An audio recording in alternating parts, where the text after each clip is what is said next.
One of the questions I get asked most in my work with sales and marketing managers, customer service teams, and events management is, what's user experience?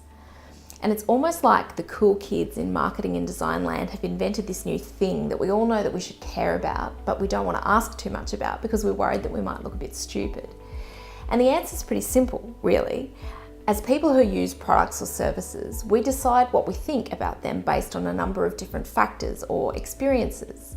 It might be our experience of being put through a call centre. It might be the way that a product is wrapped when we buy it in store, or the feeling of care and concern that is conveyed by a customer service representative when we call a contact centre. And these days, user experience also includes a technology component. We know that our customers are connected, they're mobile and they're social, and across these different devices and platforms, what we're really seeking out is an experience that's connected. Let me give you an example. When my daughter was born a few years ago, I was flung into a world of confusion, and not just because I had a newborn, but because for the first time in my fortunate life, I needed to interact with the Department of Human Services.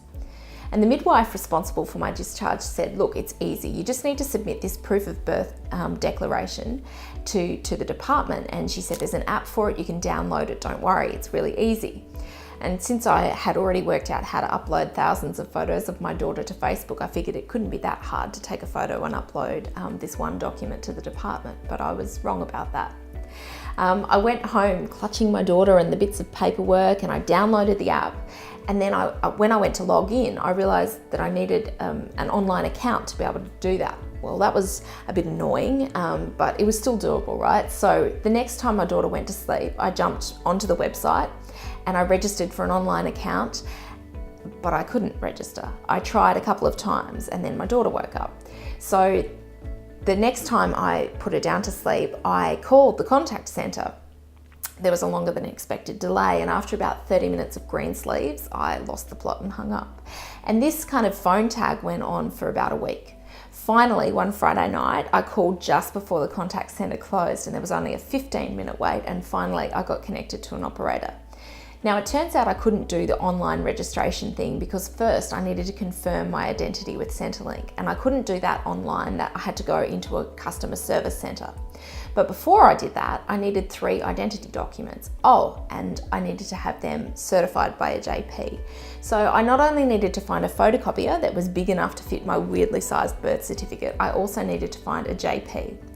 Now, as you can probably tell, this is not an awesome example of delivering a connected user experience.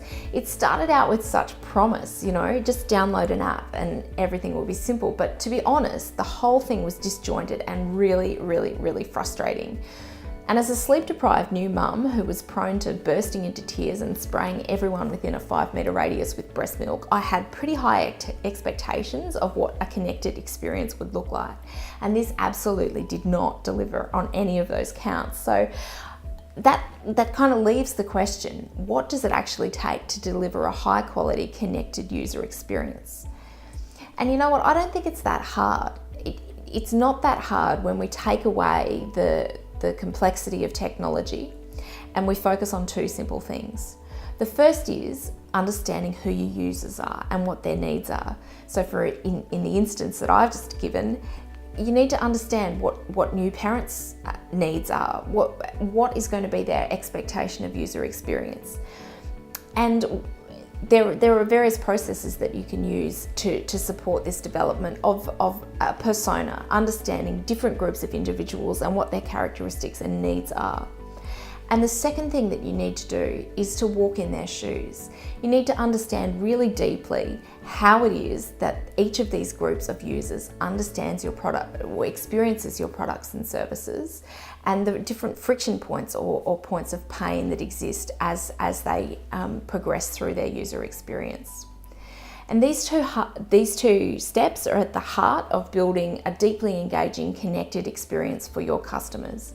And when we deliver deeply engaging, connected experiences, we build loyal advocates who love what we do, who talk about what we do in a positive frame, and we make their lives easier in doing so.